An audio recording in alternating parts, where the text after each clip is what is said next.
Ya. Entonces, hoy día comenzamos un nuevo capítulo, el capítulo 6. Pero, chicos, antes, las anteriores clases hemos ido posponiendo esto. Les di una tarea que haga, les di una tarea respecto a que expliquen de dónde sale el valor ese de 1.66 por 10 a la menos 24, lo que corresponde a un Dalton, ¿verdad? ¿Alguien ha hecho, chicos? ¿Puede mostrarme?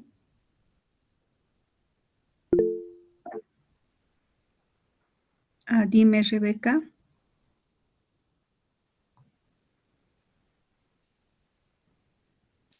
Hola, Rebeca. Dime aquí. Sí, doctora, yo sí hice el ejercicio. ¿Puedes compartir tu pantalla? Sí. Ya, a ver, mostramos.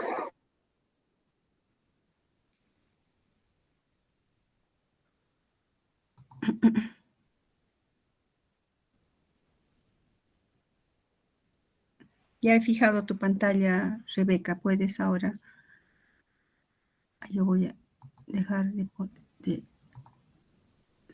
ahí está. Ahora vos puedes, Rebeca.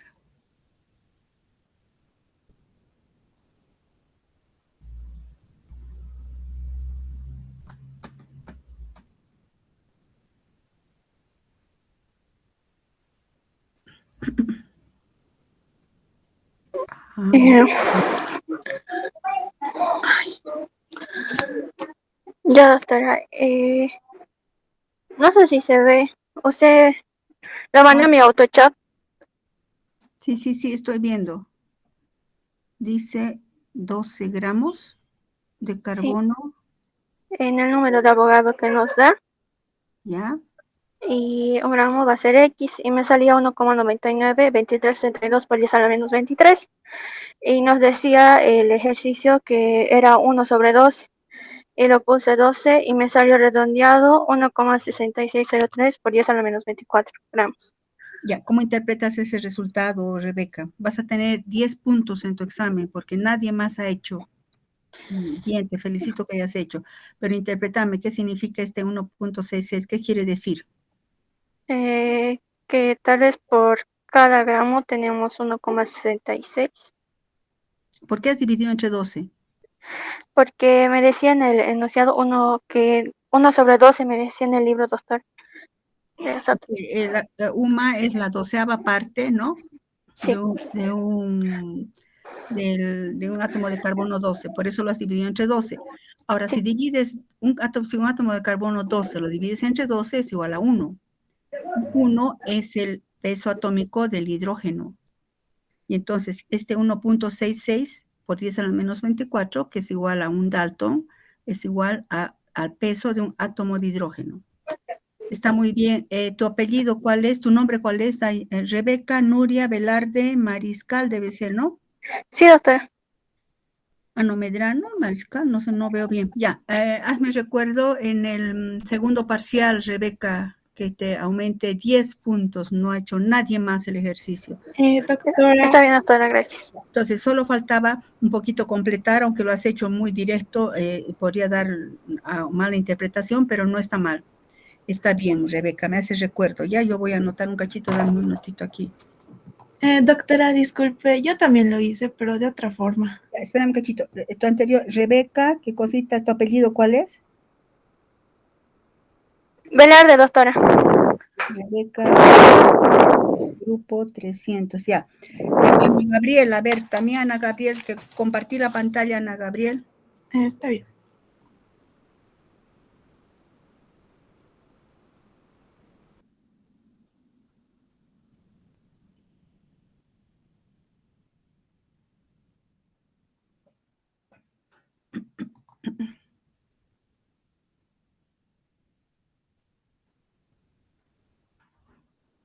Ya, a ver, ¿puedes acercar un poquito?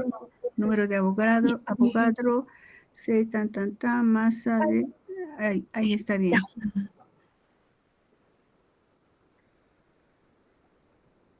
Bueno, me puse los datos, número de Avogadro que es 6.022 por 10 a la 23, átomos sobre mol, la masa molar del carbono, que es 12.01 gramos mol, un Dalton, que en las diapositivas estaba 1 sobre 12, la masa de un átomo de carbono, y la masa de 1 sobre 12 de un átomo de carbono sería 12 sobre 0.1 gramos mol sobre 12, que sería esta. Y sale 1.008 gramos mol. Y la masa de un átomo, sí, de un átomo en Dalton sería masa de un Dalton sobre número de Avogadro. Y saldría el resultado 1.661 por 10 a la menos 24 gramos. Ya, lo mismo está bien, Ana Gabriel. Me voy a anotar Torrico García. Ana Gabriel. Igual me van a hacer, por favor, recuerdo para el segundo parcial. Entonces, lo importante, chicos, es más allá de usar números, es interpretar cada uno de los resultados. Está muy bien de las dos personas. Voy a mostrarles para que tengamos claro también acá. Bueno, a ver, ustedes saben que voy a presentar. Se ve bien la pantalla, ¿no? Un Dalton hemos dicho que se define como la 12ª parte. No se ve. ¿No se ve? Ay, no me hagan asustar otra vez. Esperen un cachito. Sí se ve, doctora, yo veo normal. Sí, a ver, ahorita pongo. ¿Se ve? ¿Ahora sí? Hola, chicos, ¿se ve? Sí, doctora, se ve. Ya, entonces, habíamos dicho que un Dalton se define como la 12ª parte de la masa de un átomo de carbono isótopo 12, o sea, 12 entre 12 sería 2. ¿Alguien está indicando algo? A ver, esperen un cachito, chicos. Pamela, Curmi, Chivi. Levantó la mano, no, se ha unido ya. A ver, perdón, no vamos a interrumpir más. Ya, si es la 12ª parte, pues equivaldría a 1, ¿verdad? Y les he explicado de dónde, les preguntaba yo de dónde sale que un Dalton es igual a 1.661 por 10 a la menos 24 gramos. Si decimos la 12ª parte de 12, estaríamos diciendo que es 1. Y el peso atómico de ¿cuál es el elemento que tiene peso atómico 1? Pues es el hidrógeno. Entonces, haciendo relación a eso, un mol de hidrógeno son 2 gramos, un mol, ¿no? Pero un mol equivale a 6,02 por 10 a la 23 moléculas. O sea que en un mol hay 6 ¿cuánto sería? 6 trillones y un poco más de moléculas en un mol, ¿no? 2 gramos, que es el mol de hidrógeno, tiene en consecuencia este número de moléculas, que es el mol. Una molécula de hidrógeno corresponderá a 3.3 por 10 a la menos 24 gramos, una molécula. Pero la molécula de hidrógeno tiene 2 átomos de hidrógeno. Si dividimos 3 entre 2, pues llegamos a 1.66 por 10 a la menos 24. Lo que está indicando que el peso de un átomo de hidrógeno, que es lo que equivale a un Dalton, es de 1.66 por 10 a la menos 24. Lo que han hecho sus compañeras también es un razonamiento que no está mal, está bien. Sin embargo, es bueno interpretar el número que han obtenido. Entonces, este número, que es un Dalton, equivale al peso de un átomo de hidrógeno. Fíjense, nadie puede pesar un átomo, ¿no? No se puede pesar. Sin embargo, es para tener una relación en cuanto a que un átomo de hidrógeno, si decimos que un mol de hidrógeno es 2 gramos, 2 gramos es harto, ¿verdad? Simplemente es una manera de manejar esto.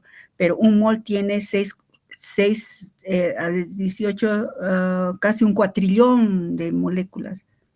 Entonces, un átomo de hidrógeno sí tiene lógica que pese 0.000000000000000000001 gramos, ¿no? Tiene un poco más de lógica. Bueno, entonces esa es la razón. De esta manera sale. También lo que han hecho sus compañeras está bien. Bueno, con eso, salvando eso, vamos a pasar al siguiente capítulo. Bueno, el capítulo 6, ya hemos visto el capítulo 5 en cuanto a niveles estructurales de las proteínas. Conocer los niveles estructurales de las proteínas nos va a ayudar a entender su función. Recuerden que estamos en bioquímica 1, la parte estructural, en el que el gran principio es la relación entre la estructura y la función. No podemos entender la función si no conocemos su estructura. Por eso, al iniciar el capítulo de proteínas, hemos visto primero los niveles estructurales. Todas las proteínas tienen 3 niveles estructurales, algunas muy especializadas tienen hasta un nivel cuaternario. El establecimiento del nivel, los 3 niveles, pues está condicionado genéticamente. Mientras la proteína, por ejemplo, en este caso, esta sería una proteína globular, ¿verdad?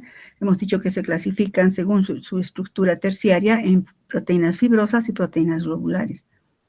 Esta proteína globular, en consecuencia, va a tener una función siempre y cuando mantenga este nivel, esta estructura. Esta estructura se denomina estructura nativa, ¿recuerdan? Es la estructura con la cual es sintetizada en los ribosomas por el proceso de traducción. Bueno, entonces sabemos que tiene nivel, aquí por ejemplo se puede reconocer un nivel secundario que sería estas alfa hélices, ¿verdad? Luego toda esta reorganización es el nivel terciario. Bueno, entonces ahora una vez que hemos estudiado los niveles estructurales, ahora vamos a ver la dinámica y la función que cumplen las proteínas. Antes de eso podemos fijarnos, ¿verdad? Que pues siempre coloco esto, ya vamos a ver unas cuantas ecuaciones para tener claro cómo funcionan las proteínas. Para estudiar las funciones de las proteínas, les he hecho este esquema. Todas las proteínas cumplen funciones. Recuerden el capítulo 1, son las biomoléculas más abundantes, con la mayor variedad de funciones. ¿Cómo podríamos estudiar tantas funciones? Pues sistemáticamente les estoy colocando aquí. Hemos dicho que las proteínas se clasifican desde el punto de vista de su estructura terciaria. Repito, desde el punto de vista de su estructura terciaria se clasifican en proteínas fibrosas y proteínas globulares. Pues desde este punto de vista, las proteínas fibrosas cumplen una función y las globulares cumplen otras funciones. Las proteínas fibrosas cumplen más una función estructural, como por ejemplo vamos a estudiar el colágeno, pero también tenemos a la fibroína, tenemos a la miosina, etcétera. Son proteínas fibrosas. Y las proteínas globulares, estas, pues cumplen un gran número de funciones. Pueden actuar como enzimas, es decir, una función catalítica, pueden actuar como proteínas transportadoras a través de las membranas, actúan como factores de coagulación en la sangre, actúan como receptores, actúan como hormonas, actúan como inmunoglobulinas, o sea, proteínas de defensa. Fíjense que las estructurales, no estoy desmeritando, pero cumplen funciones más específicas, sobre todo de soporte, porque son proteínas muy resistentes a la elongación, etc. En cambio, las proteínas globulares tienen una función de fijar ligandos, que se denomina a cualquier molécula que se va a fijar en la estructura de la proteína. Y por eso cumplen todas estas funciones. Entonces, entre las funciones vamos a empezar con una función de tipo estructural, en la que están implicadas proteínas fibrosas. Entonces, proteínas con función estructural, vamos a estudiar en particular al colágeno por la importancia de esta proteína. Esta proteína, ¿dónde se encuentra primero siempre la ubicuidad? Está presente en el tejido conjuntivo o tejido conectivo. Hemos visto, ¿verdad?, el tejido conectivo conjuntivo cuando hemos estudiado a los glicosaminoglicanos, ¿recuerdan? Al ácido hialurónico, etc. El tejido conectivo incluye el tejido conectivo laxo de la piel, de los ligamentos, el tejido adiposo, los cartílagos, el tejido óseo, la sangre, e incluso la córnea del ojo. Entonces encontramos colágeno en todos estos tejidos. Por esa razón, en todo caso, según su estructura terciaria, sirven para mantener células juntas, formando unidades discretas y estables. Por el hecho de que está presente en todo lado, en todas partes del tejido conectivo, es la proteína más abundante en los mamíferos. Constituye la 4ª parte de su peso total, fíjense, porque está presente en todos los órganos, en la mayoría de los órganos. Entonces, es la proteína más abundante, de su importancia para que la estudiemos en particular. Es el principal elemento fibroso de la piel, de los huesos, tendones, cartílagos, vasos sanguíneos, dientes. Aquí aumenta en córnea del ojo, porque es importante por el siguiente motivo. Estas proteínas fibrosas son insolubles, que tienen gran resistencia a la tracción. La tracción es el estiramiento, ¿verdad? Son insolubles. ¿Recuerdan el capítulo anterior? Las proteínas fibrosas son insolubles, las globulares son solubles. Estas son insolubles y de gran resistencia. Son tan resistentes que se dice que 1 milímetro de colágeno podría soportar 10 kilogramos. Por eso está presente en los huesos en muchas zonas, pero también en zonas delicadas como la piel, la córnea de los ojos. Y por esa razón no existe un solo tipo de colágeno. Existen varios tipos de colágeno, fíjense. No pretendo que me aprendan de memoria todos estos tipos de colágeno. Se los clasifica según su diseño molecular, según su localización y según la función que cumplen. Los más comunes, más abundantes, no comunes, más abundantes, pues son los formadores de la piel, del hueso, cartílagos, son los del tipo 1 y 2. Pues en general, lo que ahorita vamos a ver incluye para todos, pero fíjense, hay algunos que son tan delicaditos como en la córnea del ojo o tan duros como en los huesos y los dientes. Entonces, vamos a ver ahora la estructura del colágeno de un modo general, con la salvedad de que no existe un solo tipo de colágeno. ¿Cuál es la unidad básica del colágeno? Es el tropocolágeno. El tropocolágeno, según esta figura que les he puesto acá, tiene una estructura helicoidal. Fíjense, mi cursor sigue este camino. Es una triple hélice superespiralizada. Resulta de la unión, fíjense, esta es una molécula de proteína. Fíjense, está en oscuro. Esto que está en celeste o medio violeta es otra molécula. Y esta ploma o blanca es otra molécula. Que están superespiralizadas. ¿Qué es lo que mantiene unidas esta cadena polipeptídica o proteica con esta otra cadena y con la que está al fondo? Pues esta estructura se mantiene por puentes de hidrógeno. Y también vamos a ver por atracciones de puentes de hidrógeno de grupos de hidroxilo. Pero inicialmente estos están atraídos por puentes de hidrógeno. Es el tropocolágeno, la unidad básica. Tiene una masa de 285 kilodaltons, ¿no? O sea, de alto peso. ¿Por qué tiene esta forma tan especial? Esa forma especial tiene que ver con su composición. Recuerdan, la composición está haciendo alusión a la estructura primaria. ¿Recuerdan el anterior capítulo? ¿A qué se refiere la estructura primaria? Identidad, cantidad y secuencia. Identidad y cantidad se resume en una palabra, composición. Entonces, la forma especial del tropocolágeno, que vamos a ver después, la otra estructura, tiene que ver con su composición y la síntesis. La composición está dada genéticamente. El colágeno tiene una composición en aminoácidos y una secuencia de unión poco corrientes. Tiene una estructura primaria especial. ¿En qué sentido especial? Escriban esto, por favor. Cada 3 residuos de aminoácidos, por cada 3 residuos de aminoácidos está un aminoácido de glicina. Está la glicina. Fíjense, glicina, ¿no? Prolina, esta es la hidroxiprolina, ahorita hablamos de eso, la glicina. Otra vez, prolina, serina, otra vez glicina. Prolina, arginina, otra vez glicina. Cada 3 aparece la glicina. ¿Por qué esto? La glicina es el aminoácido más pequeño. Y entonces este aminoácido pequeño favorece estas torsiones que hay en las moléculas proteicas. Son 3 aquí, ¿verdad? Entonces, la presencia de la glicina garantiza esa torsión. Tiene en su estructura, también su estructura en su secuencia, aparecen aminoácidos especiales que no aparecen en otras proteínas. Aquí está simbolizado con la abreviatura de IL, que sería la hidroxilicina, es decir, la lisina hidroxilada. Y también la IP, que sería la hidroxiprolina, es decir, prolina hidroxilada. Tanto la hidroxilicina como la hidroxiprolina no forman parte, así como hidroxiladas, no forman parte de los 20 aminoácidos. Hemos dicho que todas las proteínas genéticamente hay esa predisposición de que están formados por la unión de, digamos, en varias combinaciones posibles de 20 aminoácidos. Esta hidroxilisina y hidroxiprolina se son formados por modificación post-traduccional. Repito, la hidroxilisina y la hidroxiprolina son formados por modificación post-traduccional. Vamos a ver más adelante qué es esto de la traducción, pero ya les adelanto. Las proteínas, el colágeno entre ellas, pues se sintetizan en los ribosomas. Sale de los ribosomas, pasa por el aparato de Golgi y en un momento dado recién se produce la hidroxilación de la lisina y la hidroxilación de la prolina. Pero no de todas las prolinas ni de todas las lisinas. Solamente se hidroxilan las lisinas que están en el lado amínico de la glicina, es decir, a la izquierda, diríamos.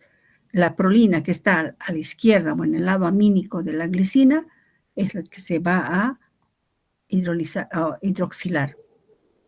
Esta hidroxilación se lleva a cabo gracias a una enzima específica. Entonces, la hidroxilación de los residuos de prolina y lisina es post-traduccional, es decir, después de que se ha sintetizado. La reacción de hidroxilación es muy específica, lo que les decía. Solo se hidroxilan, repito, solo se hidroxilan la lisina y la glicina, perdón, la lisina y la prolina que esté en el lado amínico de una glicina, es decir, a la izquierda. Porque fíjense, aquí está una prolina, pero no se ha hidroxilado. Aquí está otra prolina y no se ha hidroxilado. Bueno, entonces, perdón, cachito, parece que la batería, un minutito. Ya, entonces esa hidroxilación es específica en ese sentido. Solo se hidroxilan las prolinas que están en el lado amínico de una glicina.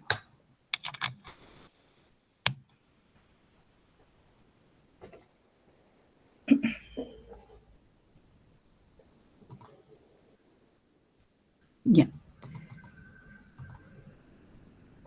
Entonces existe una enzima muy importante que es la responsable de catalizar que se hidroxile de esa manera muy específica, que se hidroxilen residuos de lisina y de prolina. Repito, de lisina y prolina. La hidroxilación más o menos está explicada en este esquema. La hidroxilación de residuos, por ejemplo, de prolina, ¿cómo sería? Hidroxilación de residuos de prolina, imagínense, esta es la cadena del glucagón, perdón, perdón, cachito, está fallando aquí algo. Un cachito. Ya. Ya, esta es una prolina que está formando parte de la estructura del colágeno. Entonces, ¿qué sucede? Esta prolina está al lado de una glicina, en el lado amínico. Entonces, ¿qué sucede? Existe una enzima, la prolilhidroxilasa. Escriban esto, por favor. La enzima responsable de la hidroxilación es la prolilhidroxilasa, la tienen acá, que en su sitio activo, esta enzima, ¿no? En su sitio activo tiene un ion ferroso. No podemos hablar ahorita de su estructura, ¿no? Tiene un ion ferroso que garantiza la hidroxilación en posición 4 de la prolina. Sería 1, 2, 3, 4, ¿no? Hidroxilación en posición 4 a expensas de una molécula de oxígeno. A expensas o con la participación de una molécula de oxígeno. Entonces, fíjense, y participa el alfa-cetoglutarato, que no puedo ahorita decirles qué es es un compuesto que está presente en la glicolisis y el succinato igual. Solamente esta parte me interesa a este nivel. Entonces, ¿cómo se hidroxila la prolina y también la lisina? Gracias a la acción de la prolilhidroxilasa, que es una enzima que en su sitio activo tiene un grupo ferroso, ion ferroso. Estando como ion ferroso, cataliza que un átomo de oxígeno, fíjense en el cursor, entre mediante una ruptura homolítica, se incorpore y forme la 4, porque este sería el 1, 2, 3, 4 hidroxiprolina, Y el otro átomo de oxígeno va a ser cedido para formar succinato. No pretendo que esto esté claro ahorita, pues aquí va a haber una descarboxilación, por eso aparece nítrido carbónico, y al descarboxilarse, pues ahí va a acumularse o va a ir a unirse el átomo de oxígeno, formando esta estructura, el succinato, que deriva del ácido succínico, bueno, que ahorita usted no tiene por qué saber. Me voy a esto, lo importante. Si no hubiera esta enzima, si no estuviera su ion al estado ferroso, no podría ocurrir la hidroxilación. Lo mismo ocurre con la lisina, pero en posición 5, porque tenemos 1, 2, 3, 4, 5, entonces 5 hidroxilisina. Y si se fijan acá, esta enzima necesita de ácido ascórbico. El ácido ascórbico o vitamina C, recuerdan en prácticas hemos visto hemos acompañado con las pruebas de azúcares reductores para ver que en algún caso puede darnos falso positivo para azúcares. Es un potente reductor el ácido ascórbico o vitamina C.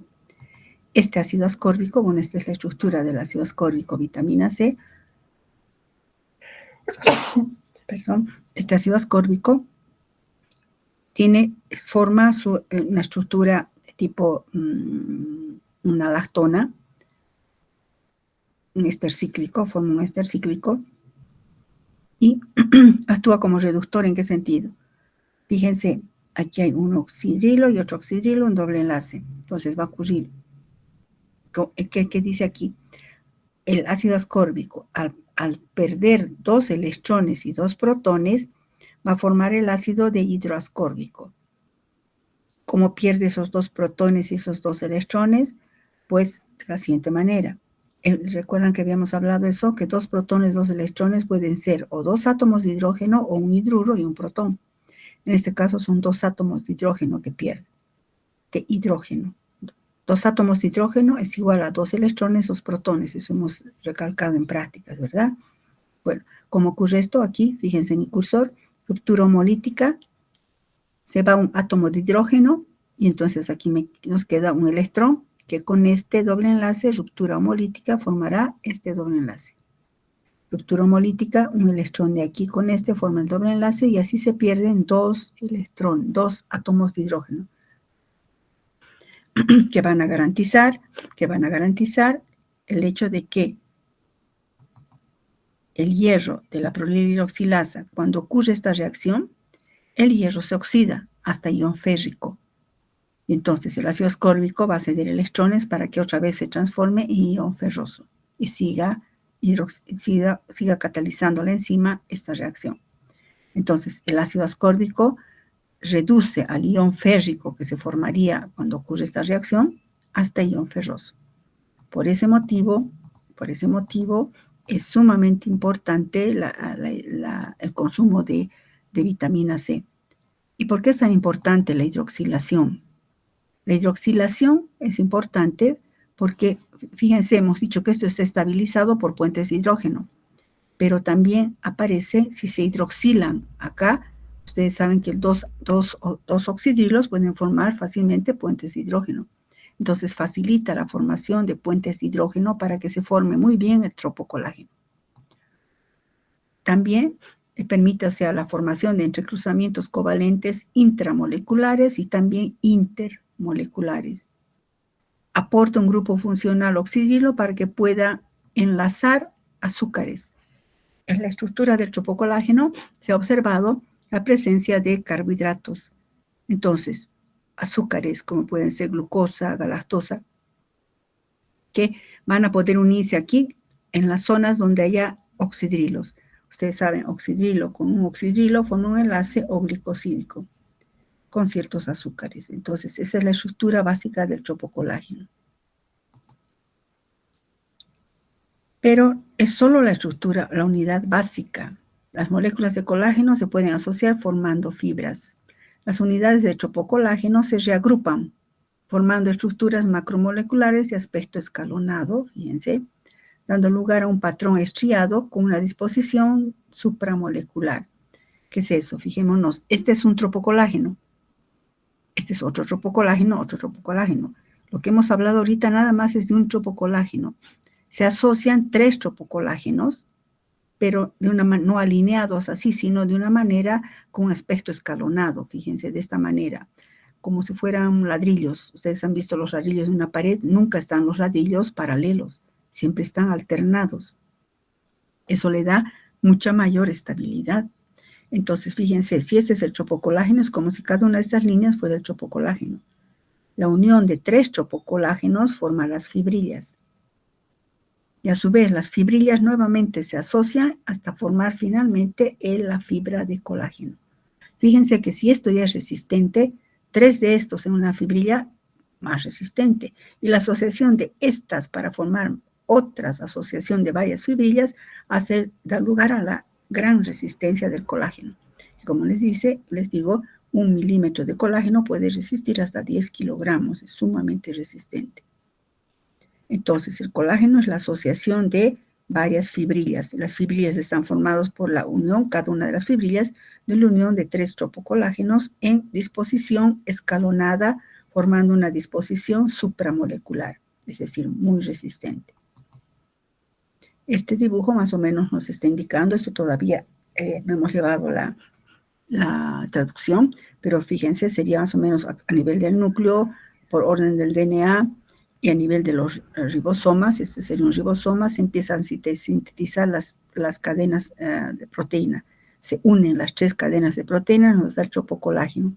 Sale el tropocolágeno y aquí empieza a hidroxilarse y se van asociando y ensamblando varias tropocolágenos y varias fibrillas. A su vez, varias fibrillas se unen y forman recién la fibra del colágeno, que es sumamente resistente.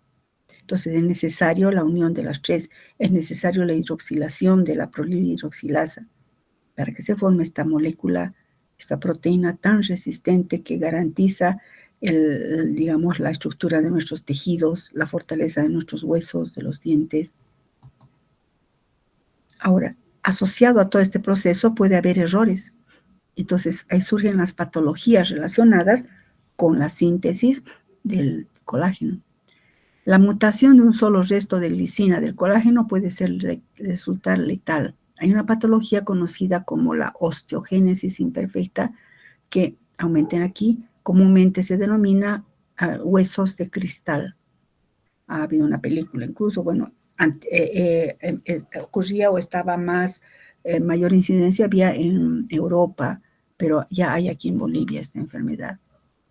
Los huesos de cristal, personas que tienen esta mutación no pueden caerse porque apenas un pequeño golpe, una pequeña caída sugiere una fractura y eso pues es una calidad de vida muy, muy triste, ¿no? No viven mucho tiempo por ese motivo. Se forma así un colágeno defectuoso. Análisis de DNA de estas personas ha mostrado una mutación, ahorita tal vez no entienden mucho, de una guanina por una timina en la posición 988 del colágeno. Fíjense, nada más que ha cambiado una base nitrogenada por otra. Por ejemplo, guanina, timina codifica glicina. Pero en estas personas que tienen esa mutación, en vez de guanina, entró la timina. Y timina, guanina, timina no codifica ya glicina, codifica cisteína. Entonces, en vez de glicina, ingresa en la estructura la cisteína y entonces ya no se forma esa estructura del tropocolágeno, esa estructura espiralizada que le da fortaleza. Y por eso esas personas tienen un colágeno defectuoso y por eso se fracturan fácilmente. Otra patología importante relacionada con la síntesis del colágeno es el escorbuto, que ustedes ya deben conocer. El escorbuto es una deficiencia de vitamina C. Hemos dicho, recuerdan aquí, que la vitamina C es necesaria para la síntesis del ácido ascórbico, es necesaria para la síntesis, es necesaria para la hidroxilación de la prolina y la lisina. Y a su vez la hidroxilación ayuda en los puentes de hidrógeno. Entonces, si no hay ácido ascórbico en la dieta, este ion ferroso que debería estar activo se oxida y se queda oxidado, entonces ya no hay hidroxilación. Entonces se sintetizan colágenos defectuosos por deficiencia de vitamina C. Eso ya no es genético, nada más es porque no se consume vitamina C. La vitamina C es un eficaz reductor que mantiene reducido el ion ferroso de la enzima prolilhidroxilasa. La ausencia de vitamina C produce una hidroxilación insuficiente y, por tanto, un colágeno defectuoso. La manifestación clínica del escorbuto es la encías sangrantes que llegan incluso a caerse los dientes, aparición de moretes que se llaman petequias en la piel, fragilidad capilar por falta de vitamina C. Esto se descubrió hace años en los marineros que hacían travesías largas donde no consumían cítricos y tenían las encías sangrantes, se le caían los dientes, y nada más con la introducción en su dieta de cítricos, naranjas, limones y todos los cítricos, se resuelve el problema. Esto no es genético, en cambio la osteogénesis imperfecta es genético. Esto solo es deficiencia de vitamina, por eso siempre se debe consumir vitamina C para tener una síntesis de colágeno favorable. Incluso cuando nos exponemos al sol, si van a la piscina o en una travesía en el sol, hay que consumir vitamina C, no solamente por la importancia de que, digamos, no es porque la radiación solar, sino que una vez que hay una quemadura del sol, debe haber restitución del colágeno y pues es necesario consumir vitamina C. O si no, la piel empieza a arrugarse. A veces han visto algunas personas que mucho han tomado sol, pues empieza a arrugarse más fácilmente su piel. Bueno, con eso hemos acabado. Hemos visto esa parte de proteínas estructurales usando como ejemplo al importante colágeno. Vamos a quedar acá, chicos. Vamos a ver proteínas con función de fijación de ligandos. La fijación cooperativa. Esta sí tiene un poco más de complejidad. Las funciones de fijación de ligando de las proteínas, particularmente, son todas globulares. ¿Hay alguna pregunta, chicos, hasta acá? Aquí voy a colocar.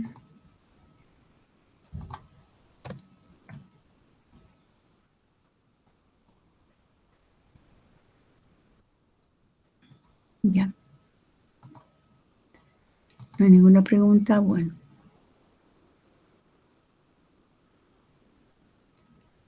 Pero primero voy a hacer esto.